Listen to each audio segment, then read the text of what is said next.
Hi, my name is Avote Wally, President of the Hispanic Chamber of Commerce of Contra Costa County. I'm here with Diana Becton, the District Attorney of Contra Costa County. We're going to basically dive right into this because elections are right around the corner, and we want to unpack some issues here and get to know a little bit about what Ms. Becton feels is really in store for us in this upcoming election.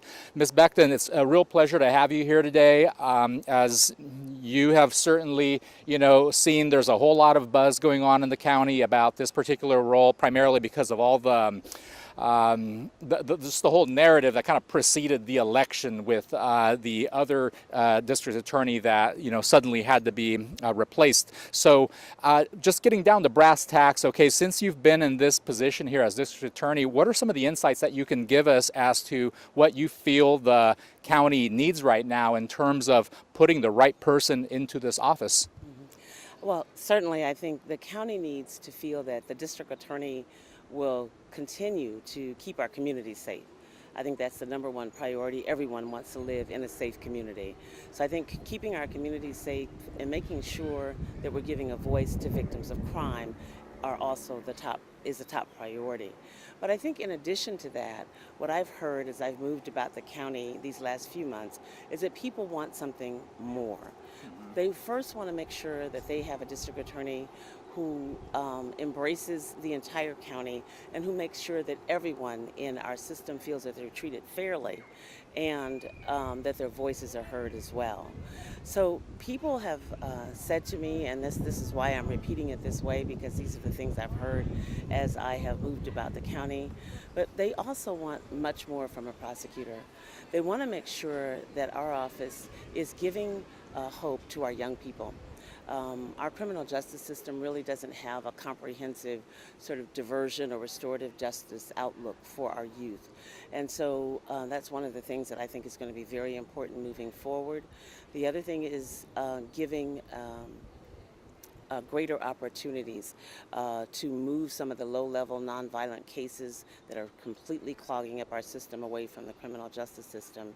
People ask me all the time about bail reform and whether or not we are going to lend a voice to make sure that we have a system that keeps our communities safe, but at the same time is fair, so that we don't have people sitting in jail solely because they can't make bail. So I think those are some of the primary things that we'll see. Mm-hmm. Fantastic. So now, in the tradition of these interviews that we like to do out in the open, we're really looking to put the right person into office and really get the district attorney's office to the next level. What would you say to our constituents as to why you're qualified for this role? Oh, that's a clear answer for me. First of all, I would say to the constituents that I'm in the job now, and I have been, and I think doing a wonderful job for the last few months. But in addition to that, it's the whole package that I bring.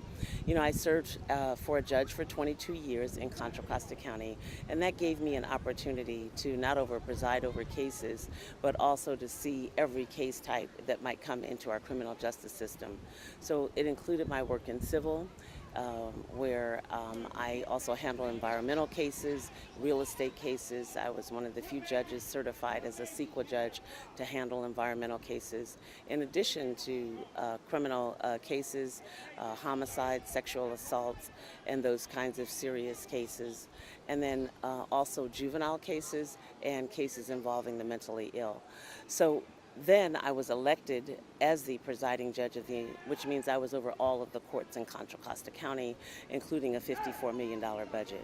So I bring with me all of those experiences, a fresh set of eyes to the problems that we have in the district attorney's office and in our community, and all of my leadership skills to be able to make that change, those changes that are so important and necessary. Thank you for that. And so with regard to the next steps that we need to take in that office, what would you say are some of the first 90 days types of activities that you'd like to enact to get us off on the right foot? I mean, I know that you're already in the role, but given that it's kind of a new election year, is there anything that is maybe part of that continuum that you'd like to maintain? Sure. Well, in addition to putting into place a new governance structure that helps us to be more organized and efficient in the office, I think I will take my initial priorities from the meetings that I've had with our police chiefs from around the county. In those meetings, we prioritize what we think are the main problems in our criminal justice system and what we should all be working collaboratively together to fix. And it's interesting that the police chiefs prioritize as number one all of the misdemeanor cases that we have coming into our system. Why? Because they're the kinds of cases that are taking up the resources of everyone, including our law enforcement as well as our office. We have thousands and thousands, like about 14 to 15,000 cases that come into our office for prosecution. And so what they've asked me to do is to work in a way that we can find better alternatives for those cases. So we are definitely holding people accountable, keeping our community safe, but finding another way to move those cases away from the criminal justice system. So that's certainly one of the main priorities that we're already working on in coordination and collaboration with our law enforcement chiefs. The other thing, though, that they've asked me to take a lead on is with issues relating to our mentally ill and the criminalization of our mentally ill in this county. And so that's another task force that I'm leading and in collaboration not only with law enforcement chiefs around the county, but also we're now moving to bring in many other people, because in order to solve this problem, we have to have three things in place. We have to have, first, to be able to identify the mental illness, but there's also related the issue of homelessness and drug addiction. So we've got to take a holistic approach to solving that as well, and that's another thing that we've prioritized to work on together. Excellent. And so, with regard to some of the buzz that's out there regarding a national kind of a approach to this election, where there's maybe influence coming in from outside of the community, what would you share with the community that's asking, like, what is that about? Like, is there any substance to that? Well, actually, I think the first thing to make clear is that any money that comes in from outside sources does not come into my campaign. My campaign spends only the money that we may raise here locally, and that comes directly to our campaign. But I think the other part of this that I'd want to share is the fact that there is a national movement, a national cry for social justice and criminal justice reform, and to make our system operate in a way that it's fair to everyone. And so the money that's coming in is basically, I think, trying to move us in a step that says, let's make our criminal justice system fair for everyone. And I think that the other focus of this, though, is the huge amounts of money that are pouring in from specialty interests right here in our county that are influencing some of the other candidates' races. And I think that's the money that folks should really be paying attention to. Well, that's certainly an interesting perspective. Thank you. And so now, with regard to this national approach to bringing, you could say, a social justice to the next level, equality for all and such, how does your position as a Democrat give society the general advantage, considering that it is a partisan position, within politics? I don't think that my party registration as a Democrat is one that changes the needle at all, because this is definitely a nonpartisan position. And in this role as the district attorney for Contra Costa County, it is up to me to make sure that everyone in our community is served in a way that's fair.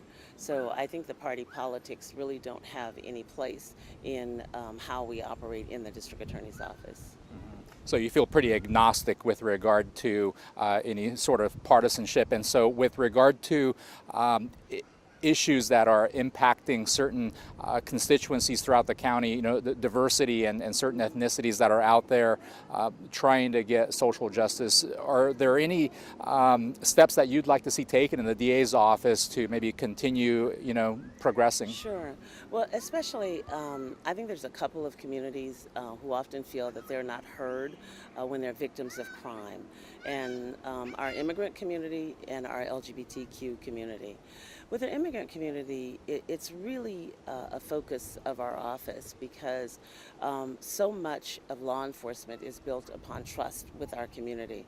And when we have people who live in our community but are afraid to come forward to report crime, or afraid to come to court to testify because they're afraid that immigration consequences are going to somehow be made an issue, then that's a problem for all of us, because we can't keep our communities safe if we have people who are victims of crime, but they're afraid to come forward and bring those crimes to our attention. So one thing for sure, we want to make sure that people know that your immigration status is not going to be important to us. If you're a victim of crime, we want to offer services to you, and we want to make sure that we're prosecuting those cases to the fullest extent of the law. I think and also making sure that we're getting our victim advocates connected, and making sure that people feel served by our office. I think that is a very, very important part of serving the whole community.